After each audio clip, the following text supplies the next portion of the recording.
नमस्कार दोस्तों, कैसे हैं आप सब। आज हम सीखेंगे स्विंग ट्रेडिंग के लिए एक हमारी जो फेवरेट स्ट्रैटेजी है, रिलेटिव स्ट्रेंथ। अभी ऐसा लगता है कि स्विंग ट्रेडिंग आपको कर देनी चाहिए, क्योंकि हमने एक रूल बनाया था कि जब भी overall market Nifty higher high higher low बनाएगा वीकली चार्ट में, हम स्विंग ट्रेडिंग चालू कर देंगे।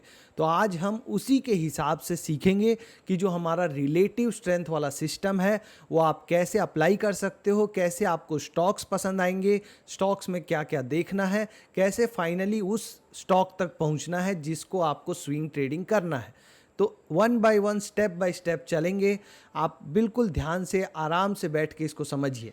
तो हमने रूल बनाया था कि हम स्विंग ट्रेडिंग तभी करेंगे जब market higher high higher low बना रहा होगा, मतलब Nifty higher high higher low बना रहा होगा। हायर हाई हायर लो मतलब जिनको नहीं आता, मतलब कि डाउ थ्योरी कहती है कि मार्केट अप ट्रेंड में होना चाहिए। तो हायर हाई मतलब ये हाई जो है, नया हाई पिछले हाई से ऊपर और नया लो पिछले लो से ऊपर बनना चाहिए। जब ऐसा होने लगे तो आप समझिए कि मार्केट अभी अप ट्रेंड में है, और ऐसा होता है तभी आपको स्विंग ट्रेडिंग करनी चाहिए। तो यहाँ जो मार्केट 26 सितंबर से लोअर लो लोअर हाई बना रहा था, यहाँ से ये अब structure higher high higher low में चेंज होता दिख रहा है। तो अब हमें लगता है ये पिछला हाई ब्रेक हो गया है, तो अब हम स्विंग ट्रेडिंग के लिए पोजीशन बनानी चालू कर देंगे।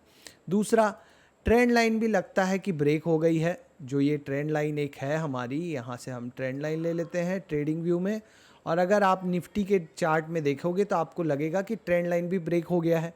तो नया हाई भी यहाँ पिछले हाई से ऊपर है और मार्केट में एक अप ट्रेंड आने के चांसेस है।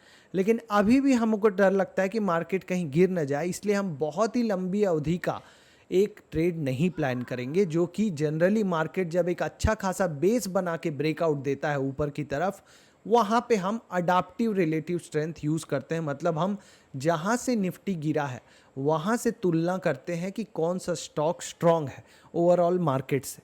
लेकिन अभी चूंकि हमें लग रहा है कि मार्केट में एक शॉर्ट टर्म अप ट्रेंड चल रहा है, शॉर्ट टर्म अप ट्रेंड मतलब कि ये लग रहा है कि शॉर्ट टर्म में यहाँ से ऊपर जाएगा, may be all time high के पास जाके वापस से गिर जाए। लेकिन उतने टाइम के लिए जो छोटी अवधि का जो ट्रेड होता है, 1 महीने से 3 महीने का, वो प्लान करने के लिए आपको क्या यूज़ करना सिखाया था मैंने, RS55 मॉडल। मतलब रिलेटिव स्ट्रेंथ में 55 पीरियड लगा के आपको जो स्टॉक्स मिले डेली चार्ट में, कहाँ डेली चार्ट में, उनमें आपको ट्रेड करना चाहिए। ये था हमारा रिलेटिव स्ट्रेंथ का मॉडल 55, RS55। तो अब हम कहाँ पहुँचे कि निफ्टी वीकली डेली चार्ट में हायर हाई हायर लो बना रहा है, एक शॉर्ट टर्म अप ट्रेंड चल रहा है। इस अप ट्रेंड में हम स्विंग ट्रेडिंग करना चाहते हैं।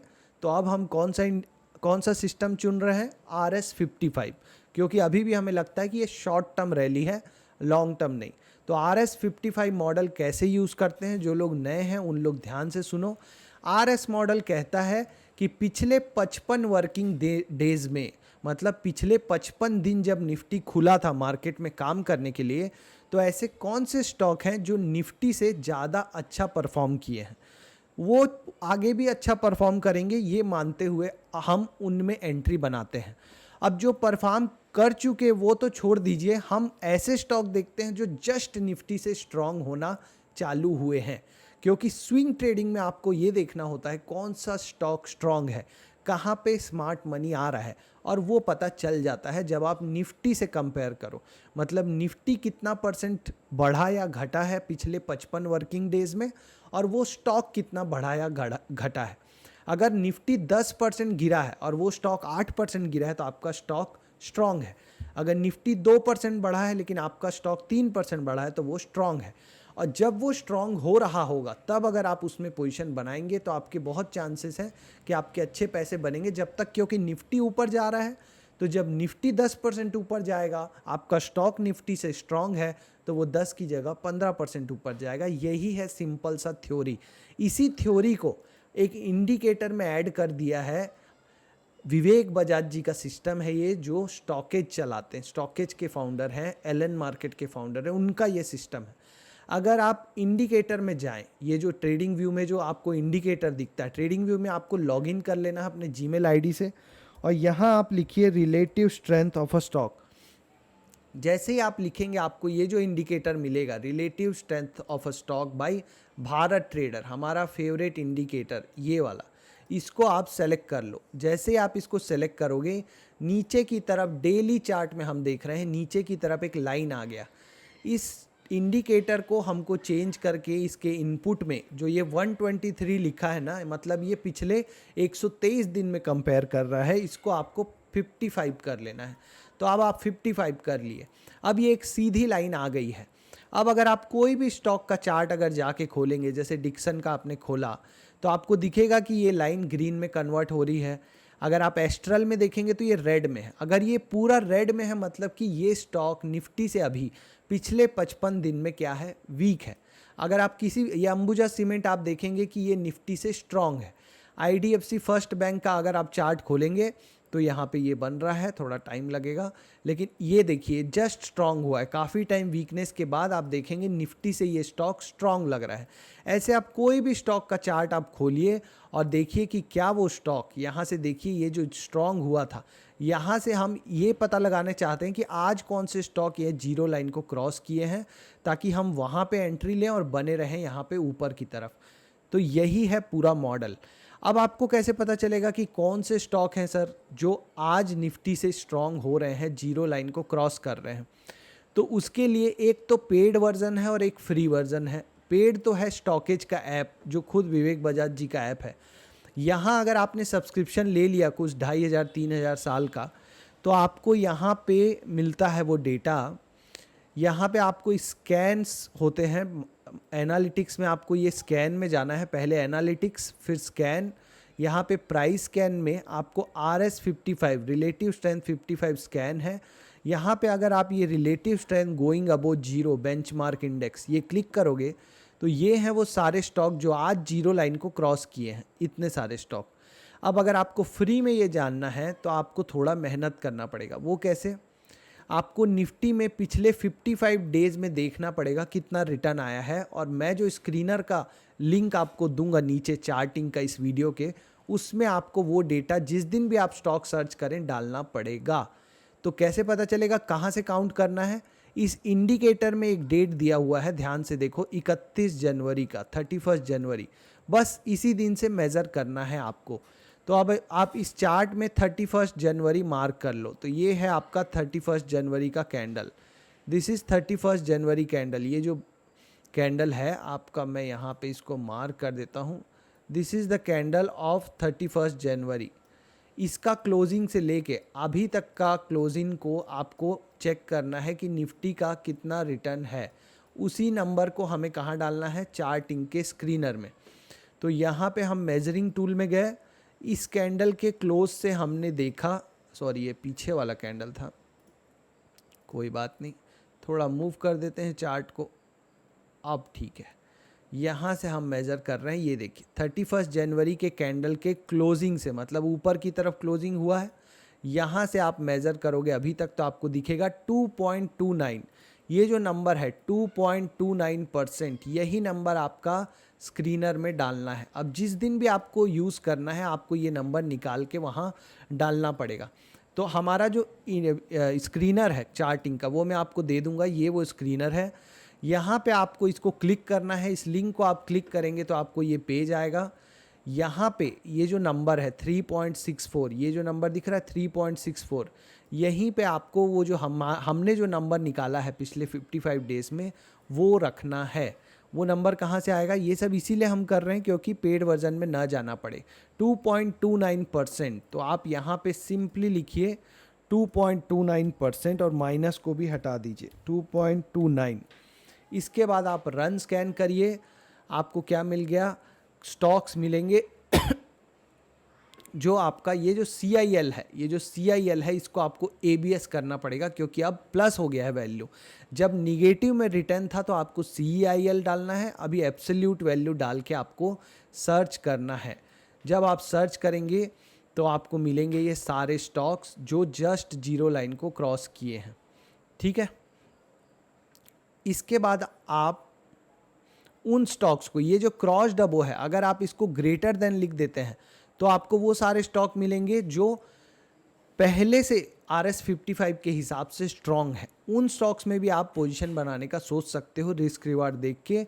जस्ट क्रॉस डबो अगर आप करेंगे तो मतलब वो स्टॉक आएंगे जो जस्ट जीरो लाइन को क्रॉस किए हैं, जिसका डेली क्लोज पिछले 55 दिन के क्लोज से अगर आप रिटर्न देखेंगे तो वो निफ्टी के 55 दिन के क्लोज से ज़्यादा रिटर्न आया है। यही बात है सिर्फ, और RSI भी उसमें 50 से ज़्यादा है। हमारा जो सिस्टम है उसमें हम एक और इंडिकेटर ऐड करते हैं, उसका नाम है RSI। RSI आपको ऐड करना है यहाँ पे, और RSI में आपको देखना है कि क्या वो स्टॉक 50 से ऊपर है। तो आप कोई भी स्टॉक का चार्ट अगर क्लिक करेंगे, जैसे कि यहाँ एस्ट्रल का हमने क्लिक किया तो ये तो निगेटिव में है। अगर हमने डिक्सन का किया तो डिक्सन में ये जस्ट पॉजिटिव हुआ है और RS लाइन भी 50 के ऊपर है, तो यहाँ पे हमारा एंट्री बनता है। तो जैसे ही आपको यहाँ पे अब ये तो हो गया, आपको एक स्टॉक मिला, ऐसे आपको कई स्टॉक मिलेंगे, लेकिन उसमें से आपको बेस्ट चुनना है। अब बेस्ट कैसे चुनते हैं?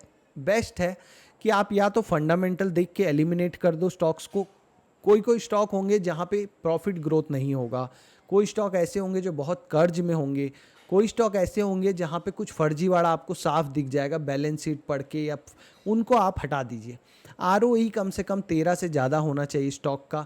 इसके बाद भी अगर आपको स्टॉक एलिमिनेट करना है कि फाइनल नंबर पे पहुंचना है, तो आपको ऐसे स्टॉक देखने चाहिए जहां रिस्क रिवॉर्ड अच्छा हो।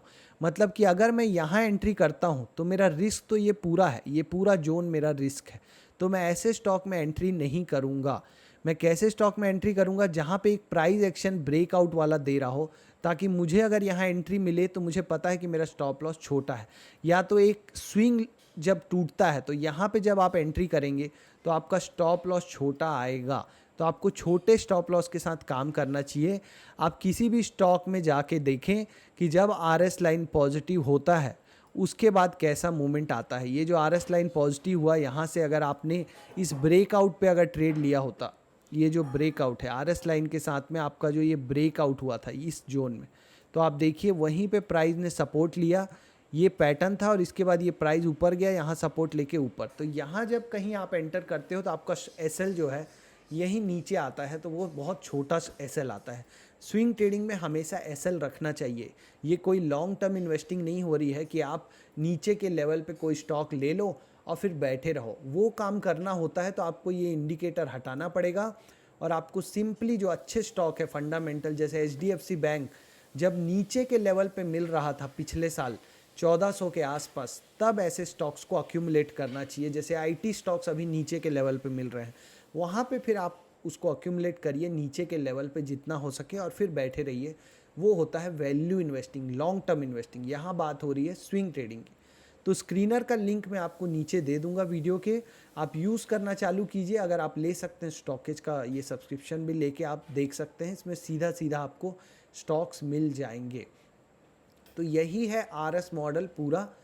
इसमें मैंने एक और चीज़ बताई थी आपको, वो भी बता देता हूँ कि अगर आपको और भी स्टॉक्स एलिमिनेट करने हैं तो आप वीकली चार्ट बना लो स्टॉक को, और उसमें RS 21 लगाओ, और जिस स्टॉक में RS 21 पॉजिटिव है उसी में एंट्री करो जब RS 55 डेली चार्ट में जीरो को क्रॉस करे। तो फिर से बताता हूँ, हमने क्या देखा कि RS 55 में कौन से स्टॉक्स हैं जो जीरो लाइन को क्रॉस कर रहे हैं। अब स्टॉक्स को एलिमिनेट करने के लिए, हटाने के लिए, कम स्टॉक्स ताकि मिले, बेस्ट स्टॉक मिले, हम वीकली चार्ट पे चले गए उन्हीं स्टॉक्स के जो हमें मिले हैं, और वहाँ पे 21 पीरियड मूविंग एवरेज हमने लगा दिया, 21 पीरियड। और वहाँ पे हम देख रहे हैं कि क्या वो स्टॉक 21 पीरियड मूविंग एवरेज में भी पॉजिटिव है। तो अगर वो RS 21 में पॉजिटिव है वीकली चार्ट में, और डेली चार्ट में अब पॉजिटिव हो रहा है, जीरो को क्रॉस कर रहा है, तो वहाँ पे हमें एंट्री बनानी चाहिए।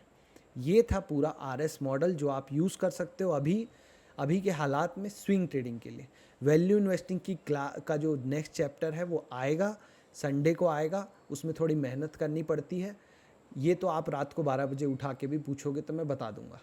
तो ठीक है, ऑल द बेस्ट, ध्यान रखिए अपना, स्विंग ट्रेडिंग कीजिए पर एक छोटे स्टॉप लॉस के साथ। मार्केट अभी भी बहुत ज़्यादा बुलिश नहीं हुआ है, एक शॉर्ट टर्म मूवमेंट है, हो सकता है सस्टेन कर जाए, इसलिए अपॉर्चुनिटी भी लॉस नहीं करनी है। आपको मैंने बता दिया नए स्टॉक्स कैसे पसंद करने हैं, कैसे देखने हैं, क्या क्या देखना है। फंडामेंटल भी आपने थोड़ा बहुत सीखा है, वो सब भी लगाइए, और जो आपको जो 20 30 50 स्टॉक्स हो रहा है उसमें से 2 3 स्टॉक बेस्ट निकालिए और उसमें एंट्री कीजिए। ठीक है, मिलेंगे नेक्स्ट वीडियो में। All the best.